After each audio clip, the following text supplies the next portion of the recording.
की तरह नीलकणी ब्लॉग में सबका हार्दिक स्वागत है। सबके मंगल भविष्य की कामना के साथ विचार मंथन की प्रेरणाएं जब हमारे अंतःकरण में विराजमान होती हैं तो मनुष्य स्वयं अपने अंतःकरण में अनेक प्रकार के प्रेरणादायक विचारों को सोचता है, मनन करता है, ध्यान करता है और शुचिता के भावों से मानव जीवन में कैसे अपने जीवन को चरितार्थ करना चाहिए, सामाजिक परिवेश में उजागरता कैसे हम उजागरता के मानकों के स्वरूपों में ढलने के लिए किस प्रकार के प्रयास हमको करने चाहिए। तो मनुष्य सामाजिक प्राणी होने के परिणाम स्वरूप हम कौन हैं, हमें क्या करना चाहिए और हम क्यों इस संसार में हमारी उत्पत्ति हुई है, प्राणी जगत का क्या रहस्य है और जीवात्मा ही इस मनुष्य शरीर में अहम अर्थात इन शब्दों का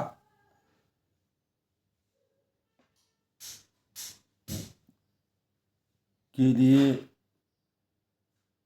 अनेक चिंतन मनन होता है। यह वस्तुतः दोस्तों अगर हम नित्य चेतन और आनंद रूप में होते हैं तथा इस 24 तत्वों वाले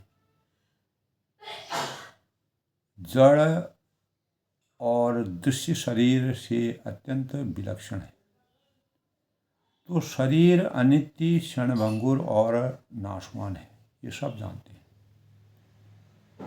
तो अज्ञान से दोस्तों इसकी स्थिति और ज्ञान से इसका अज्ञान से इसकी स्थिति और ज्ञान से इसका अंत संभव है। इसीलिए श्री भगवान ने सब शरीरों को अंत वाला बतलाया है। जितने भी शरीर इस सृष्टि में, तो स्वाभाविक है कि सबका अंत होना है। तो अंतवंत इमे देहा कहा गया है गीता में, अंतवंत इमे देहा। परंतु माया के कार्य रूप शरीर के साथ संबंध होने के कारण अविनाशी और अप्रमेय नित्य चेतन जीवात्मा दुख सुख का भोक्ता और नाना प्रकार की योनियों में गमनागमन आगमन गमन जाता है आता है करने वाला कहा गया है, गमनागमन वाला कहा गया है। जब हम इस प्रकार के रहस्यों को अपने अंतःकरण में एक मानक के रूप में विचारते हैं, सोचते हैं, मंथन करते हैं, तो पुरुष प्रकृति स्यो ही भुक्ति प्रकृति जान्य गुणान प्रकृति जान्य गुणान कारणं गुण संगोष्यं सद्योनिजन्मसु पुरुष प्रकृतिस्यो ही भक्ति प्रकृति ज्ञान गुणान कारणं गुण संगो अस्य सदस उद्यनी जन्मसु। अर्थात इस प्रसंग का अगर हम शाब्दिक रूप में स्वरूप प्रकट करते हैं तो प्रकृति में स्थित हुआ जो पुरुष अर्थात प्रकृति त्रिगुणमय माया है, यानी त्रिगुणमय माया से यानी पुरुष की प्रकृति प्रकट हुई है, उत्पन्न हुई है। त्रिगुणात्मक सब पदार्थों को भोगता है और उन गुणों का संग ही इस जीवात्मा को अच्छी बुरी योनियों में जन्म लेने का कारण भी बनता है।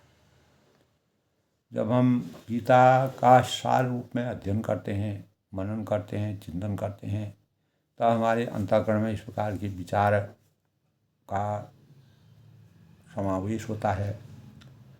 तो दोस्तों, जब तक इनको परमात्मा के तत्व की उपलब्धि नहीं हो जाती है, तब तक अनंत कोटि जन्मों के बीत जाने पर भी आवागमन रूपी जो दुख से इसका छुटकारा कभी नहीं होता है।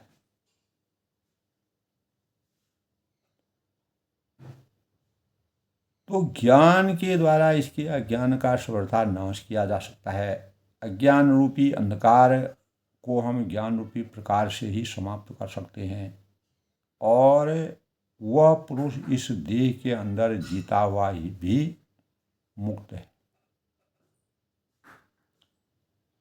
राग है, द्वेष है आदि का नाश हो जाता है, यानी मुक्त पुरुष के हृदय में राग, द्वेष, हर्ष, शोक, काम, क्रोध, लोभ, मोह आदि विकारों का अत्यंत अभाव हो जाता है।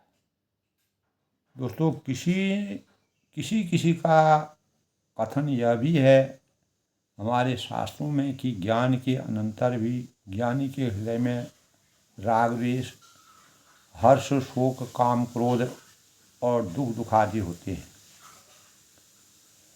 एवं किसी किसी ने तो यहाँ तक कह डाला है कि प्रारब्ध के कारण ज्ञानी में झूठ, कपट, चोरी और व्यभिचार आदि दुराचार भी रह सकते हैं।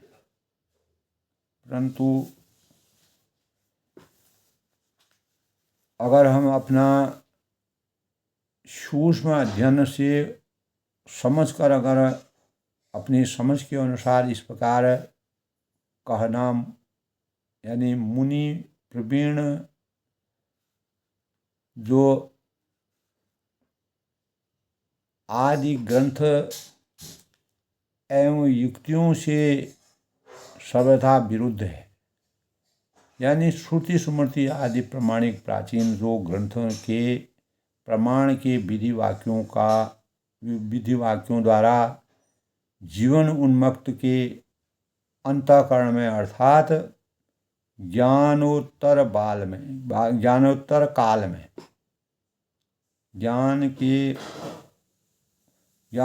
काल में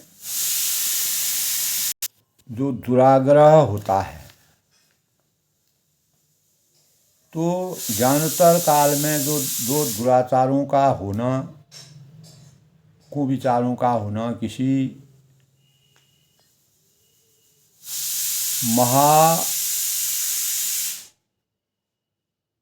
महाशय को ज्ञात तो हो, वे कृपा पूर्वक अवश्य सूचना दें।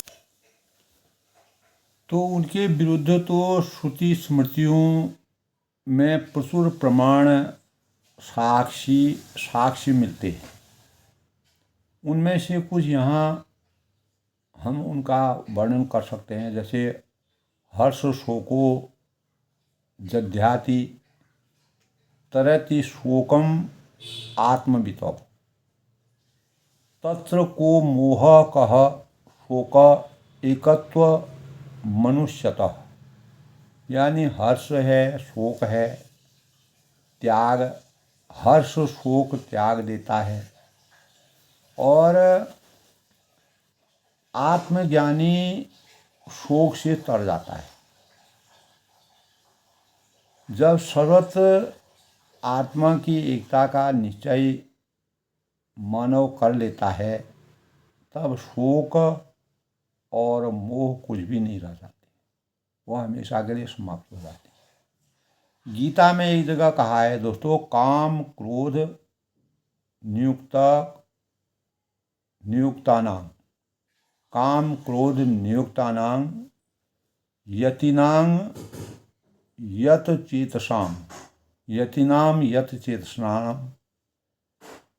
अभितो ब्रह्म निर्वाणं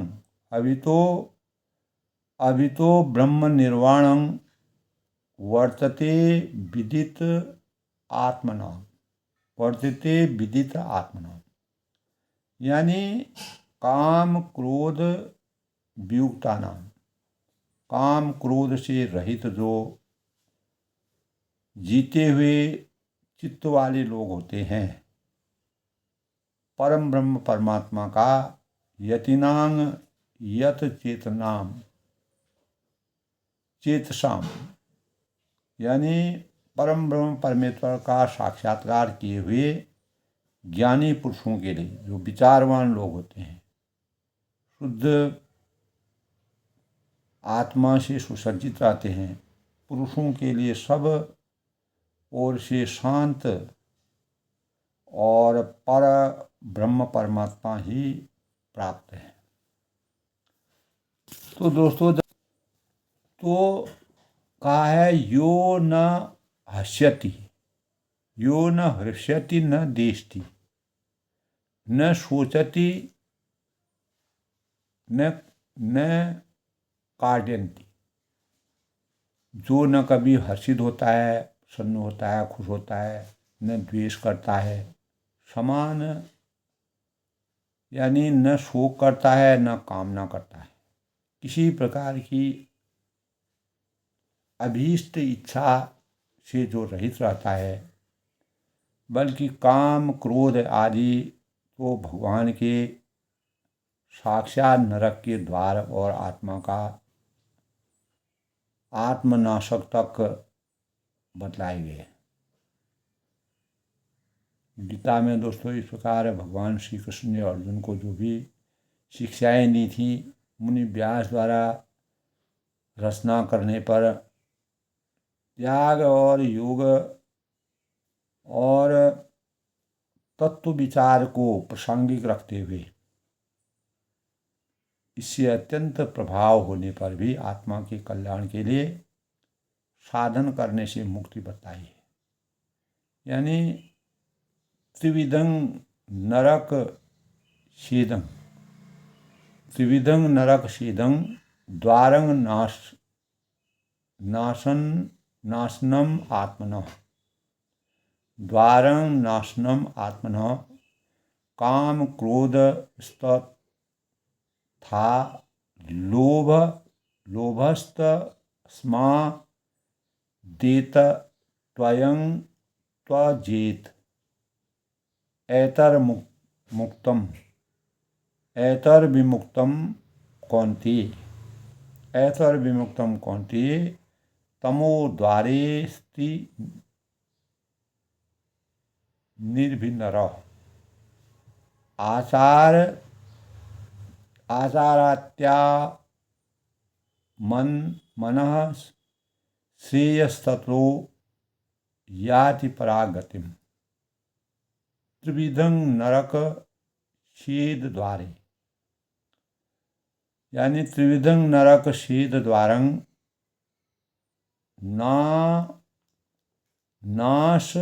नाशनम आत्मनः, काम क्रोध तथा लोभ स्तस्मा देत्यं त्यजेत ऐतर विमुक्तः कौन्तेय तमो द्वारे स्थिर निर्भय, यानी आचारत आत्मनम श्रेयस्ततो याति पराय गतिम। तब भगवान श्री कृष्ण अर्जुन से कहते हैं कि काम क्रोध और लोभ, अर्थात काम क्रोध और लोभ जो हैं, ये 3 प्रकार के नरक के द्वार आत्मा का नाश करने वाले, यानी हमारे भौतिक शरीर में जो आत्मा होती है वह कभी भी समाप्त नहीं होती है, लेकिन जब काम क्रोध और लोभ हमारे भौतिक शरीर में विराजमान हो जाता है तो ये 3 प्रकार के नरक के द्वार आत्मा का नाश करने वाले होते हैं, आत्मा का हनन कर देते हैं। यानी उद्योग, अधोगति और उधोगति, अधोगति ले जाने वाले होते हैं, इससे इन तीनों को त्याग देना चाहिए। काम, क्रोध और लोभ। क्योंकि ये हे अर्जुन वह कहते हैं कि एतस विमुक्तः कौन्तेय, क्योंकि हे अर्जुन इन तीनों नरक के द्वारों से मुक्त हुआ पुरुष अपने कल्याण का आचरण करता है, वह अपने मार्ग को प्रशस्त करता है, शांत सुखाय की अनुभूति होती है और सत से असत से सत की ओर वो बढ़ने लगता है। इससे परम गति हो जाता है, अर्थात मुझको प्राप्त हो जाता है, भगवान कृष्ण में वह समाहित हो जाता है, कृष्णमय उसका जीवन बन जाता है। तो गीता में दोस्तों विमुक्तम शब्द आया है, जो काम, क्रोध और लोभ से आंतरिक अभाव का द्योतक है। यानी परम गति चाहने वाले में काम, क्रोध आदि का गंध भी नहीं होनी चाहिए, जो परम गति की प्राप्ति कर लेता है। तो ध्यान से अगर दोस्तों हम चिंतन करें, मनन करें, तो काम, क्रोध का कारण है आसक्ति। आसक्ति का नाम ही रस या राग है। इसी को संग भी कहते हैं और भगवान ने स्पष्ट किया है कि आचरणं त्याग तमनः, कि संग से ही काम की उत्पत्ति होती है। श्रेयंततो याति परागतिम, और क्रोध काम से उत्पन्न होता है। तो क्रोध जो है वह काम से उत्पन्न होता है, इस प्रकार की समीक्षा की गई है। तो संगात संगायते कामः, संगात संगायते कामः, काम कामत्तु क्रोधो अभिजायते। गीता में कहा गया है दोस्तों कि काम, क्रोधादि जो है कारण रूप इस आसक्ति का परमात्मा के साक्षात्कार से सर्वथा नाश हो जाता है। तो रसोपस्य परं दृष्ट्वा निवर्तते, अर्थात इस पुरुष का राग भी परमात्मा का साक्षात्कार होने पर निवृत्त हो जाता है। तो जब कल्याण का अत्यंत अभाव हो जाता है, तब उसके कार्य हैं, काम है, क्रोध है आदि का जो अस्तित्व है, मानना भारी भोलेपन के अतिरिक्त और क्या कुछ नहीं हो सकता है। तो जिस काम रूपी कारण का कार्य क्रोध है, उस काम को श्रीमद् गीता में भगवान ने संपूर्ण अनर्थों का कारण और साधक के लिए महान शत्रु बतलाया है। जो भी साधक हैं, ज्ञानी हैं, साधना में लीन रहते हैं, उनके लिए इन कारकों को, काम, क्रोध और लोभ को के अस्तित्व को मानने वाला और भोलेपन के अतिरिक्त और क्या है।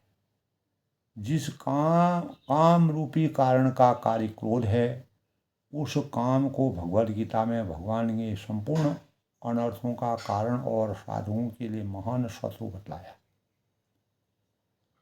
तो उसे मारने की स्पष्ट आज्ञा दी है। जो इस प्रकार के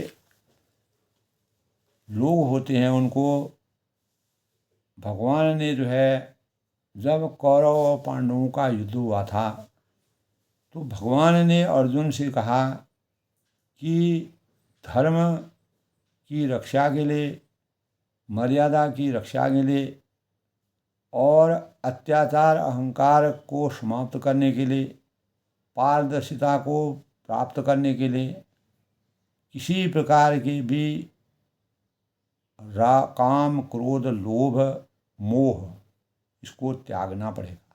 यह मेरा है या तेरा है, मैं क्या लेके आया था, क्या ले जाऊंगा, मुझे क्या करना चाहिए, क्या नहीं करना चाहिए। यानी काम एव क्रोध एप रजोगुण समुद्भव महास्नो महापापमाम विद्वतीन मिहं वैरिणम। अर्थात कहने का तात्पर्य यह है कि रजोगुण से उत्पन्न हुआ यह काम ही क्रोध है। रजोगुण, तमोगुण, सतोगुण। तो रजोगुण से जो उत्पन्न हुआ जो काम है वही क्रोध में परिवर्तित होता है, वही क्रोध को बढ़ाता है। यही यानी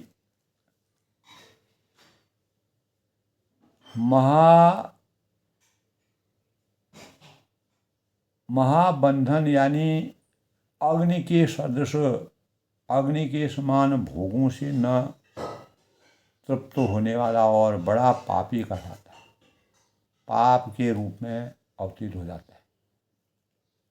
तो इस विषय में गीता में दोस्तों ये जगह कहा है कि इंद्रियाणि पराशार हरिंद्रिय येम्य परं मनस्तु परा बुद्धियोर्वृद्धि पर तस्तु सह एव बुद्धि परं धुद्धु। यानी युद्धुभ्या संस्तम्या आत्मनम आन्यनः। तो जेहि शत्रुं महाबाहो, जेहि शत्रुं महाबाहो काम रूपं दुराशदम् इंद्रियाणि पराशाहुरि इंद्रियभ्यो परं मनस्तु परा बुद्धियो दुद्धि पर स्तुतु सह एव बुद्धि परं बुद्ध्वा संस्तरस्या आत्मनः जहि शत्रुं महाबाहो काम रूपं दुरासद। यानी इस उक्ति से यह स्पष्ट होता है कि दोस्तों इंद्रियों को परे अर्थात ज्येष्ठ यानी श्रेष्ठ, इंद्रियों को अपने से परे और श्रेष्ठ, बलवान और सूक्ष्म कहते हैं।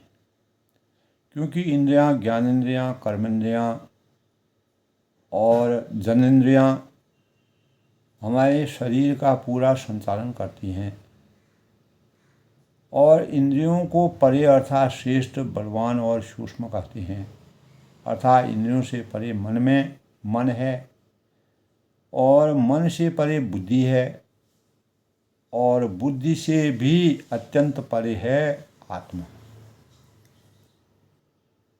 तो इस प्रकार बुद्धि से परे अर्थात सूक्ष्म तथा सब प्रकार बलवान और श्रेष्ठ अपने आत्मा को अगर जानकर बुद्धि के द्वारा मन को वश में करके हे महाबाहो अपनी शक्ति को समझकर इस दुर्जय कामरूप शत्रु को मार डाल।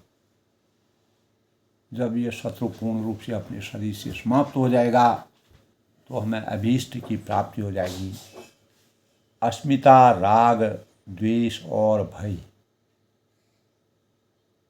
इन चारों का कारण अविद्या है। अस्मिता है, राग है, द्वेष है, भय है। इन चारों का कारण अविद्या है अविद्या ही जीव के सुख दुख में हेतु है, और इस अविद्या का अभाव होने से ही जीव की मुक्ति होती है। और अविद्या रूप कारण के अभाव से उसके चारों कार्यों का भी अभाव हो जाता है, अपने आप में भी वह निस्तेज हो जाता है, यानी अभाव हो जाता है, पूर्ण रूप से समाप्त हो जाता है। तो योग दर्शन में दोस्तों इसलिए कहा गया है कि तस्य हेतुर्विद्या तद्भावान संयोगा भावो हानं तदस्ये केवल्यम, यानी उस संयोग का हेतु अविद्या है, उस संयोग का हेतु अविद्या है।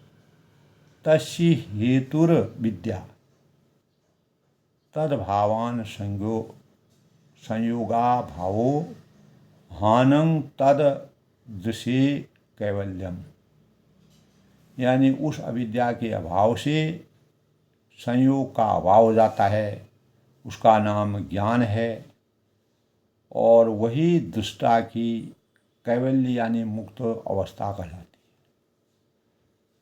तो इस अवस्था में दोस्तों सुख है, दुख है, हर्ष है, शोक है, काम है, क्रोध है, भय है आदि विकार रह ही कैसे सकते हैं। तो समस्त विकारों का अंत हो जाता है, उनका वह अस्तित्वहीन हो जाते हैं विकार। हमारे अंतःकरण में स्वच्छंदता का प्रवेश हो जाता है। तो कुछ लोग दोस्तों उन राग द्वेष सुख दुख हर्ष शोक आदि को अंतःकरण का धर्म मानते हैं, और शरीर रहते इसका सर्वथा नाश होना असंभव बतलाते हैं, परंतु यह मानना युक्ति संगत नहीं है। तभी भगवान कृष्ण ने अर्जुन को साक्षात रूप में सीख दी कि बल्कि श्रुति स्मृति, व्यास जी ने कहा था कि श्रुति स्मृति शास्त्र पुराणों से तो शरीर के रहते हुए इसका अभाव होना सिद्ध है। और इस प्रकार दोस्तों विवेचना करके यह बात सिद्धस्त हो जाती है, दिखलाई देती है कि अब यह दिखलाया कि ये अंतःकरण के स्वाभाविक धर्म नहीं है किंतु विकार है। तो क्षेत्र के वर्णन प्रसंग में भगवान ने एक जगह कहा है, इच्छा है द्वेष सुखं दुखं संगातं सचेतानां घृति एतन शेषं समासेन स्वीकार मुदाहतम, यानी इच्छा है, द्वेष है, सुख है, दुख है, स्थूल है, देह का पिंड, चेतना और धृति, इस प्रकार जो है यह क्षेत्र विकारों से रहित हो जाता है, रहित है। तो इस प्रकार दोस्तों इससे इनका विकार होना सिद्ध है, और इन विकारों से हमारे अंतःकरण में अत्यधिक मुक्ति का नाम ही मोक्ष है। और शास्त्र पुराणों में के अतिरिक्त युक्ति से भी वही बात सिद्ध होती है, यानी भला यदि राग द्वेष हर्ष शोक सुख दुख आदि विकार ही न छूटें तो मुक्ति किस बंधन से हुई, ऐसी मुक्ति का मूल्य ही नहीं, क्या हो सकता है। तो यदि दोस्तों सूक्ष्म रूप में विचार मंथन करें तो सुख दुख हर्ष शोक काम क्रोध तो स्वाभाविक धर्म होते, तो वे धर्मों से कदापि अलग नहीं हो सकते, और धर्मों के नाश होने पर ही उनका नाश होता है। परंतु ऐसा न होकर अंतःकरण रूप धर्मों के रहते हुए भी रहते हुए ही इनका घटना, बढ़ना और नष्ट होना देखा जाता है। तो इससे दोस्तों ये धर्म नहीं किंतु विकार ही सिद्ध होते हैं। ज्ञानी में तो ये रहते ही नहीं है, परंतु अज्ञानी के अंदर भी ये घटते बढ़ते देखे जाते हैं। जैसा परिवेश मिलेगा, जैसा सामाजिक स्तर मिलेगा, उसी के अनुसार यह अज्ञानी में घटते और बढ़ते रहते हैं। कभी ज्ञान की पराकाष्ठा में आ जाता है, कभी अज्ञान की, और इसके घटने बढ़ने से अंतःकरण का घटना बढ़ना नहीं देखा जाता है। तो वास्तव में ये धर्म नहीं किंतु अविद्या जनित यानी विकार है, और विवेक से इनका दमन होता है, अंत होता है। बुद्धि और ज्ञान से विवेक पैदा होता है, और विवेक से इनका अंत होता है। जब विवेक से ही ऐसा होता है, तब पूर्ण ज्ञान से तो इसका सर्वथा नाश हो जाना स्वाभाविक है। तो इस प्रकार दोस्तों बिल्कुल ही युक्त है, तर्क संगत है कि कुछ लोग जो है चोरी, झूठ, कपट और व्यभिचार आदि पापों की उत्पत्ति भी ज्ञानी के प्रारंभ से ही मानते हैं, प्रारब्ध से मानते हैं, और ऐसे प्रारब्ध का आरोप करके ज्ञानी के मत्थे ही इन पापों का होना मरते हैं। तो हम अगर अपने साधारण बुद्धि से इस प्रकार अपने ज्ञान को अंकित करते हैं, संचित करते हैं, तो मानना यही है कि ज्ञान के मस्तक पर कलंक लगाना है। ज्ञानी की तो बात ही क्या है दोस्तों। किसी भी मनुष्य के लिए दुराचारों की उत्पत्ति में प्रारब्ध को हेतु मानने से शास्त्र और युक्तियों का साथ अत्यंत विरोध उपस्थित हो जाता है। जैसे कहा है, सत्यं वद धर्मचरो स्वाध्यायात्मा प्रसदः धर्मांगं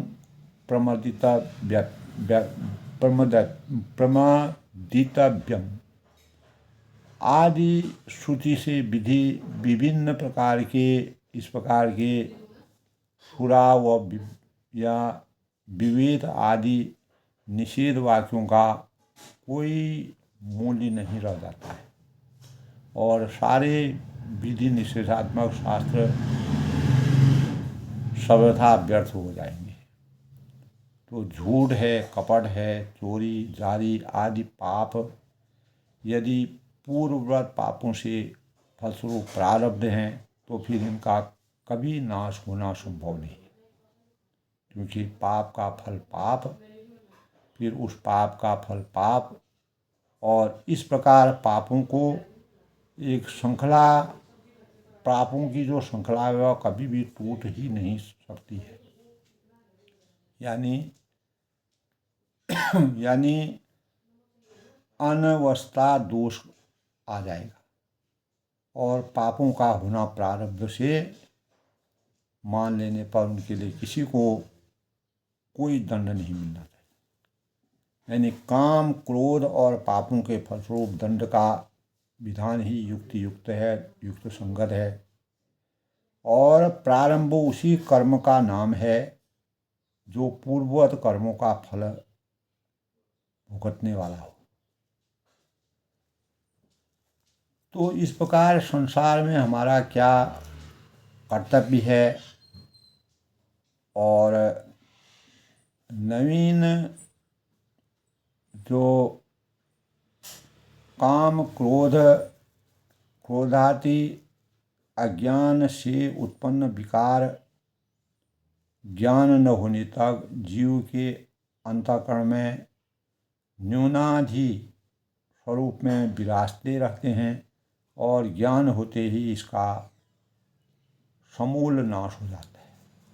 तो ज्ञान की पराकाष्ठा के भावों से जिस प्रकार से आग के प्रेरणादायक प्रसंग में ज्ञान की अवधारणा से मानव चिंतन और काम क्रोध लोभ मोह बिना ज्ञान की पराकाष्ठा ज्ञान की दिव्यता के उच्च अवस्था में आने से ही काम क्रोध लोभ मोह का परित्याग करने से जीवन युक्ति युक्त बन जाता है, तर्क युक्त बन जाता है, नीति युक्त बना जाता है। और यही भगवान श्री कृष्ण ने अर्जुन को संदेश दिया था, सीख दी थी। इसी से मानव चिंतन को जगाने का प्रयास किया गया है। तो आज की प्रेरणादायक विषय में मैं सभी का आनंद लिखनी ब्लॉग में अभिनंदन करता हूँ, स्वागत करता हूँ। और प्रारब्ध उसी कर्म का नाम है जो पूर्वकृत कर्मों का फल भुगतने वाला हो। दोस्तों, नवीन क्रियामाण कर्म की उत्पत्ति का नाम प्रारब्ध नहीं है। नवीन क्रियामाण कर्म तो प्रारब्ध से सर्वथा भिन्न है। कर्मों की 3 संज्ञाएं बतलाई गई हैं। पुण्य पापादि नवीन कर्मों को, सुख दुखादि भोगों को प्रारब्ध और पूर्ववत अमुक्त कर्मों को संचित कर कहा है। जिन लोगों को उपयुक्त तीनों कर्मों के तत्व का ज्ञान होता है वे पाप पुण्यादि और क्रियामाण कर्मों को प्रारब्ध कैसे बतला सकते हैं। तो यह सिद्ध हो गया कि राग द्वेष काम क्रोध आदि अज्ञान से उत्पन्न विकार ज्ञान न होने तक जीव के अंतःकरण में न्यूनाधिक स्वरूप में रहते हैं और ज्ञान होते ही इनका समूल नष्ट हो जाता है। सबके मंगल भोग की कामना के साथ मैं सबका अभिनंदन करता हूँ, अपनी वाणी को विराम देता हूँ।